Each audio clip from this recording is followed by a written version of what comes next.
Salah satu media luar negeri yakni ESPN Asia menyoroti cara khas timnas Indonesia menaturalisasi pemain keturunannya.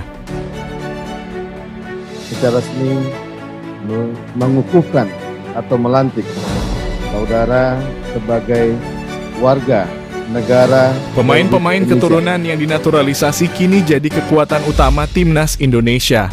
Hal tersebut sangat berpengaruh dalam meningkatkan performa timnas Indonesia setidaknya dalam 2 tahun terakhir ini.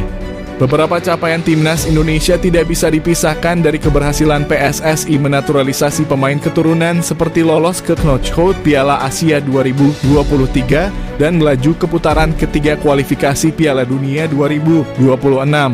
Salah satu media asing, ESPN Asia pun menyoroti langkah yang dilakukan timnas Indonesia. Proses scouting pemain keturunan yang dinaturalisasi ditempuh PSSI sedikit berbeda dengan negara-negara lain. Jika kita melihat para pemain keturunan yang dinaturalisasi setahun terakhir, seluruhnya berusia di bawah 30 tahun.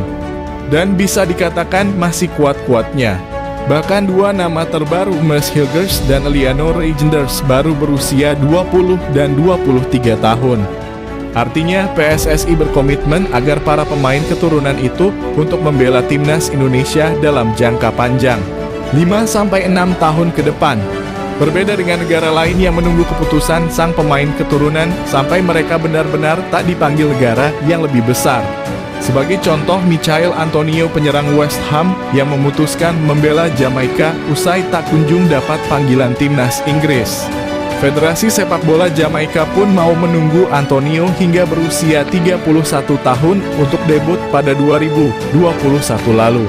Contoh lain adalah Inaki Williams yang membela tanah kelahiran orang tuanya, Ghana.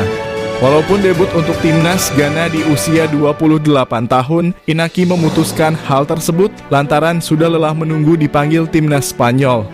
ESPN Asia melihat PSSI tidak demikian. Mereka tak ingin sang pemain, Mads Hilgers misalnya, menunggu panggilan dari timnas Belanda. Pemain tertentu hanya berkomitmen membela negara baru ketika prospek memperkuat negara aslinya memudar, tulis ESPN oleh jurnalis Gabriel Tan. Indonesia tidak mau menunggu dan menjadi pilihan cadangan. PSSI mengambil langkah cepat untuk mengamankan komitmen mereka. Dengan itu, mereka harus memberi gambaran atraktif bagi pemain semacam itu mengapa harus cepat bersetia pada Indonesia. Bahkan PSSI juga melakukan proses naturalisasi untuk Jens Raven agar menjadi tambahan kekuatan di timnas U20 Indonesia. Kini terbaru timnas Indonesia akan segera kedatangan Kevin Dix yang berusia 28 tahun. Serangkaian program naturalisasi dari segala usia dilakukan sebagai upaya memperkuat timnas dan sebagai semangat untuk pemain lokal untuk bersaing di posisi timnas. Semoga kedatangannya juga memperkuat timnas Indonesia di ajang-ajang berikutnya.